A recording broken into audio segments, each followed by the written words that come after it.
This episode of The Totally Rad Show is brought to you by Netflix. Coming up, well, it happened again. Will they learn their lesson in Hangover Part 2?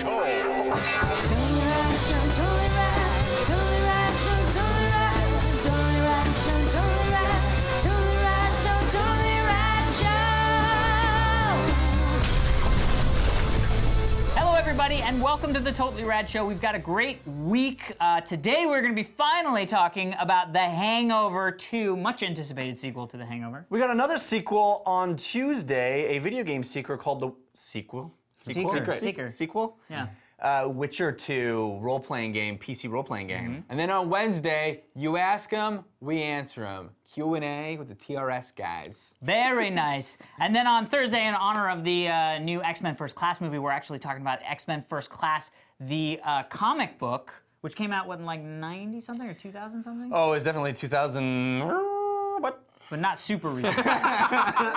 Anyway, 2000 X-Men First Class. And then Friday we wrap things up. If you are curious what the best movies of all time are, so are we. We determine that with verses. Very nice. Also, we want to thank Jason Solom for sending in this amazing background. Yeah, we're doing comics this week, so we thought we'd do a cool comics background. Very talented art, Jason, with the DC and the Marvel. Very nice. Splitting it up. All right, well, let's get into it, shall we? Yeah.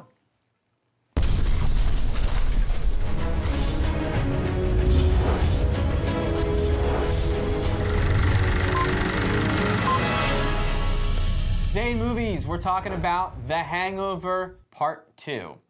So the same cast and crew return for this time. Stu is getting married. Ed Helms' character is getting married, and same thing happens again. They wake up with a hangover in Bangkok and have to replay the events of the previous night. In Bangkok. Yeah. Who knew that wasn't going to be a song in the movie? Yeah, right.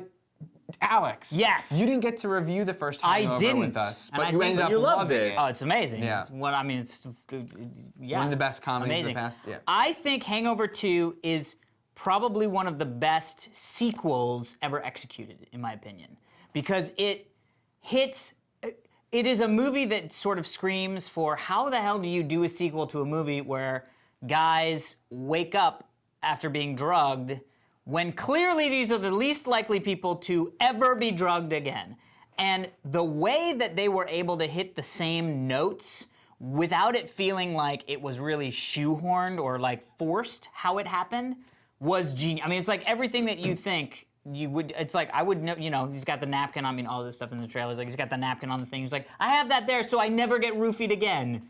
So of course the fact that they wake up and it's happened again, and even the fact that this movie starts in the exact same way as Hangover did with the telephone call to the lady going, that wedding's not gonna happen, you know what I mean? And it's literally like, we fucked up, we did it again, and it's just like, genius.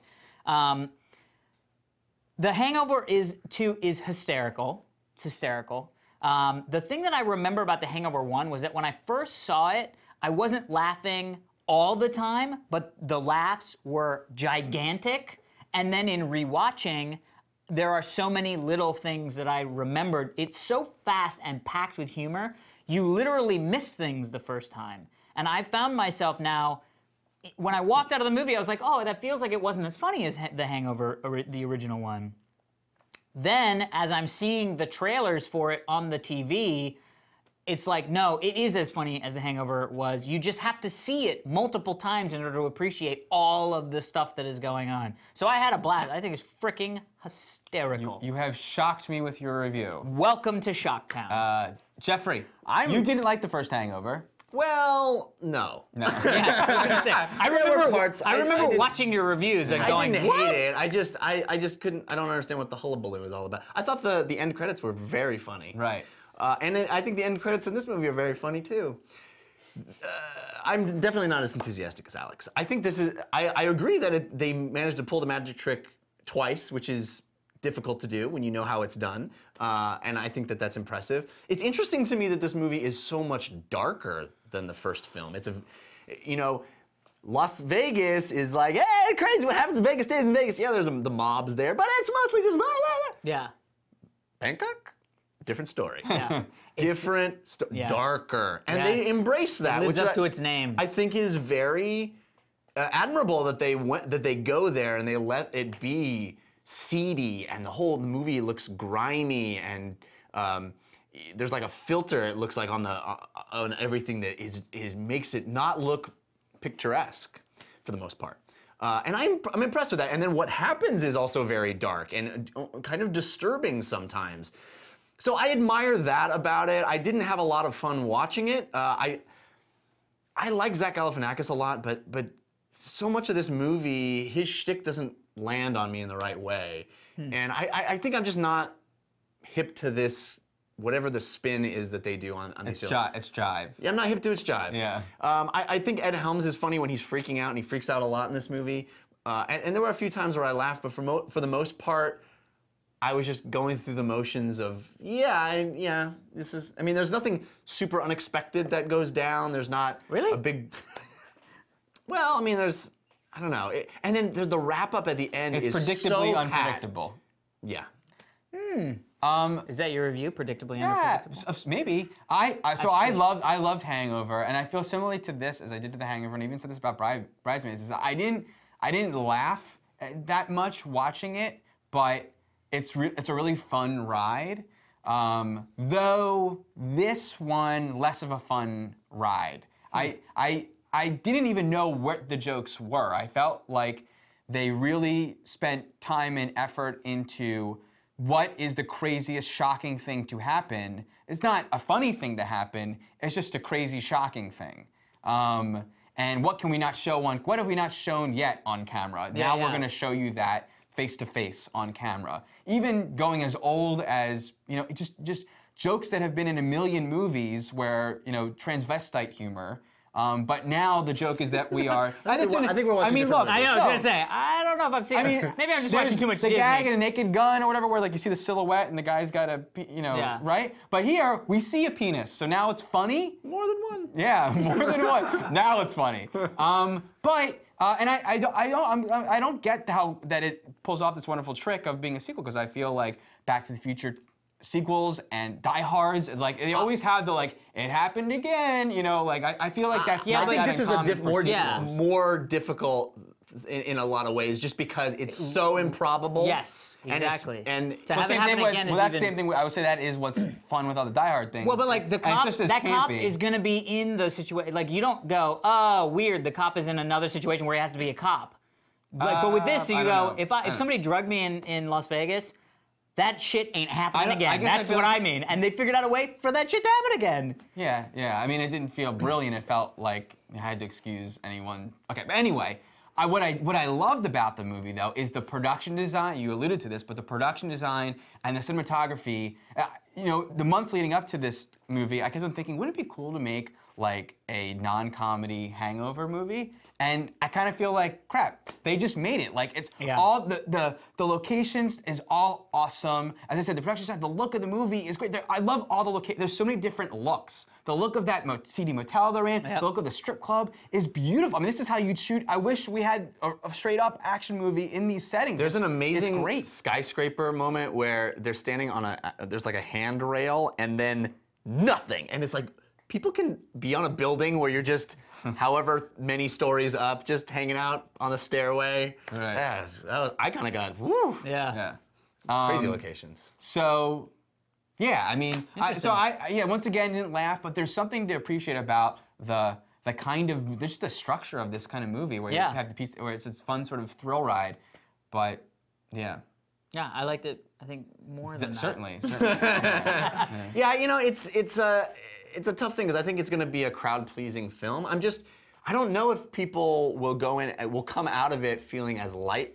Clearly you I don't did, know. It was but so it doesn't dark, feel though. light. I don't know if I felt, I mean, I wasn't skipping and like, I want to go to Bangkok, but I didn't feel, I mean, Vegas, it was a little bit more, well, but I mean, Everything I guess gets dark wrapped is up in different such a in pat different way. It's like it's all okay, even though, I mean, I don't want to reveal anything, but some bad stuff happens. Some seriously bad stuff happens. Yeah. And it's all, Okay. I actually didn't like the pictures at the end in this one. I didn't feel like they were as funny as. I thought they were. There was some pretty but funny, you're right. but- Like the first one had some huge laughs, some crazy, huge. Yeah. And there was no moment like the moment in the first movie with Mike Tyson doing the drums. Yeah. Like there was no moment in this movie that was. There that. should have. I think there should have been another, a different person instead of. And I know they tried, and Galifinakis said, or somebody said they wouldn't work with him. Mel Gibson was supposed to be the tattoo artist. Oh, Interesting. I didn't Yeah. know. But still, Which that would may have been that yeah. moment. But I was sad that there was no big cameo, or there wasn't anything that had me walking out of there going, oh my God, that moment, other than genitalia. But I agree that the end, getting it all wrapped up is a little lame, but the end solve of the mystery is awesome. And I think it's even better than the first one of like where's the missing thing and then putting it together I thought worked really well. Yeah. Like I love the action movie moments in this. Yeah. There are this some movie. action movie moments, and the car chase and Oh, all that yeah. stuff. Yeah. It's good times. Anyway, I liked it. Hangover 2 in a theater near you. Already. All right, everybody, stick around for this day in rad history. But first, we want to thank our sponsors, Daniel Trachtenberg. Yes, Netflix is where you go to rent movies. By renting, I mean they show up at your doorstep the next business day after you've added it to your queue, theoretically, or yeah, renting is so streaming. It's all about instant streaming, guys. You Yeah. can stream a movie instantly to any of your device, whether it be an iDevice, a console to play video games on, a PC, Mac, what have you. Your TV, your Apple TV. A lot of TVs have Netflix streaming built in. I just watched Salt. I mean, there's Kick-Ass is now on Netflix instant streaming. Why didn't we review Salt. Salt? We just missed it. You know, it's just like there was other movies. Yeah, I saw it on happening planes. I remember. Really I remember good. being I haven't like, seen it. I don't want to see It's it. fun. I remember being so bummed that I couldn't see it. Salt is a freaking awesome action flick. Awesome movie. So, in fact, I remember I mentioned Dead Calm in a past Netflix thing. Same director. Oh. So So now I can just go home and watch it instantly. watch it Yep. instantly. If you go to netflix.com/TRS, you get a free trial, and we get the credit for directing you there, and you should do it. Yeah. So you can watch Absolutely. the movies that we talk about all the time. Amazing. Well, as you do that, we are going to sign off. We'll see you mañana. Send us backgrounds, fans at TotallyRadShow.com. Tomorrow, we review the new PC game, The Witcher 2. Today is May 30th, and on this day in rad history, in 1911, the Indy 500 ran for the very first time. I cannot believe that it has been around for 100 years. And back then, it actually was run. You would just run it. No, it was carts. It was carts. Oh, you sound like an Indy car. That was sent in by @Aaron Holen. Eric Hewlin. Eric. Eli Chulin. Chulin. One of the. Or Erich Hewlin. Eric.